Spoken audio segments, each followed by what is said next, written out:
Hello readers, welcome back to PJL Books and welcome back to Off the Shelf. Today's topic is too many ideas. You know, it's strange. We often hear about creators suffering from a lack of inspiration, a lack of ideas. And the internet is full of tips for overcoming that. What to do when you sit before a blank piece of paper and how to get writing on it in the first place. But we very rarely hear of the opposite problem, having too many ideas, having a head buzzing at all times with those new story ideas, shocking plot twists, exciting new characters to meet, places to explore, and they all come to you from the moment you awake to the moment you go asleep again. I think you don't hear much about that because it may not sound like a problem. A writer complaining about having too many ideas sounds obnoxious, like people complaining too loudly about having too much free time. And yet, having too many ideas swirling in the skull can be just as much of a problem for the writer as not having enough. And that problem usually manifests itself in one of two ways. Scenario 1. The writer with a mass of ideas agonizes over which one of his ideas is best. After all, committing to one idea is a long-term commitment. Writing takes time. But the writer is smitten with all of his ideas. They are all very different, but they hold their own appeal.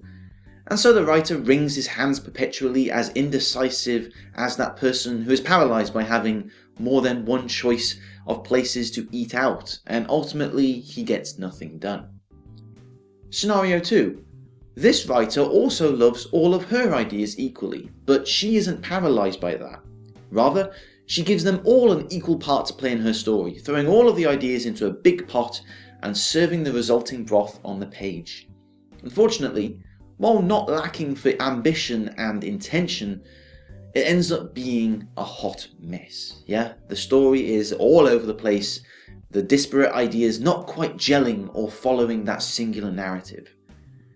Now, neither of these outcomes are desirable. So what to do?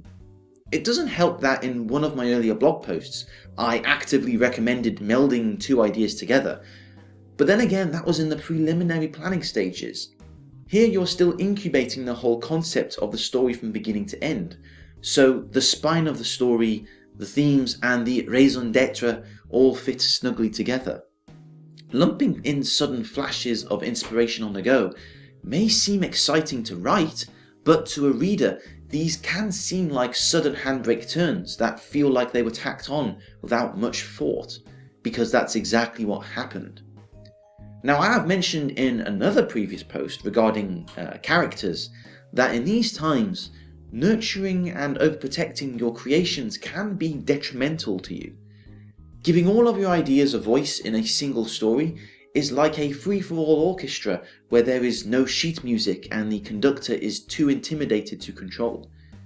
Sometimes, yes, you need to know when to prioritize certain kernels and plans, and even when to cut an idea altogether.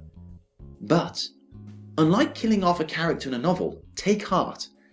So that awesome idea you had of the mysterious relative being from a distant future doesn't work in your steampunk detective mystery? No worries, put it on hold for another novel you may write. Just be sure to write that down and store it organised where you won't forget it. But how can you be sure if an idea is that much needed shock to the system that ignites the narrative and improves what was there before, or if it's not suited to what you are writing? It can be hard to tell, admittedly, as ideas and functions in the narrative are by nature obtrusive, high-concept things. They stick out on purpose. But this is where your planning stages come in handy. Look again at what your end goal is for the novel. Does this new idea facilitate that end goal? Does it fit with your book's themes?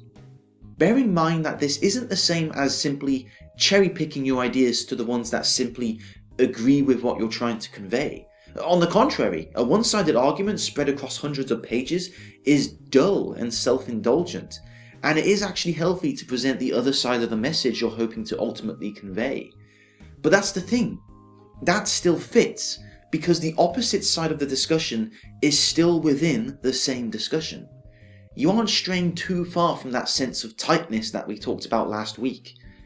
On the other hand, if an idea is derailing your novel, and you find yourself having to justify the existence of that plot twist or new concept more than it is helping you to advance your story forward, then that is the sign of an idea that should be given the chop. Make no mistake, your ideas are still valuable, and there are writers out there who genuinely envy your overactive imagination.